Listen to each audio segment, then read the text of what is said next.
ઝેપ્ટોવાળાએ મોજ કરાવી દીધી એટલે અમે મંગાવી સ્પ્રાઇટ, કુરકુરિયા અને વેફર. 30 દિવસના મિની બ્લોગ ચેલેન્જનો આજે છે ડે 3. આજે થોડુંક મોડું થઈ ગયું એટલે બ્લોગની શરૂઆત થઈ બપોરથી. હું નીકળી ગયો ફટાફટ ટ્યુશન જવા હતું. મીત તો આજે વહેલા આવી ગયો હતો અને આ હરખાઈ તો જુઓ. રસ્તામાં એવું તો હનુમાન દાદાનું મંદિર. સિગ્નલ આવ્યું તો અમે 1 કિલોમીટર આગળ ઊભા રહ્યા. પોગી ગયા ટ્યુશન અને ગાડી પાર્ક કરી અને પછી ચડી ગયા જાદુઈ સીડીમાં. સીધી અમને લઈ ગઈ અમારા ક્લાસ હતી.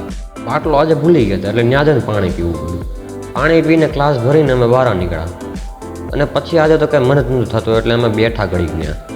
પછી નક્કી કર્યું કે હવે આપણે અહીંથી વયું જવાય ઘરે, એટલે પછી અમે ઘરે જવા નીકળી ગયા. પ્લાનમાં ચેન્જીસ આવ્યા. ભૂખ લાગી હતી એટલે થોડુંક અમે ઓર્ડર કરી દીધો. એ ભાઈ ઓર્ડર લઈને આવી ગયા એટલે આપણે પેમેન્ટ કરી દીધું, આપણી બધી વસ્તુ લઈ લીધી. એક સ્પ્રાઇટ, 2 કુરકુરિયા અને એક વેફર મંગાવી હતી અને પછી અમે નીકળી ગયા એક બીજી જગ્યાએ. તમને ખબર હોય આ જગ્યા તો તમે કોમેન્ટ કરો કે આ જગ્યા ક્યાં આવેલી છે. બેસવા માટેની બહુ મસ્ત જગ્યા હતી.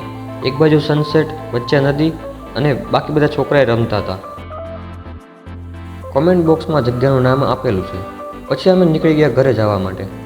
જગ્યા બહુ મસ્ત હતી અને મજા એટલી બધી આવી ગઈ આજે તો. બાકી બધાને રામ રામ ને મળી આવતા વ્લોગમાં.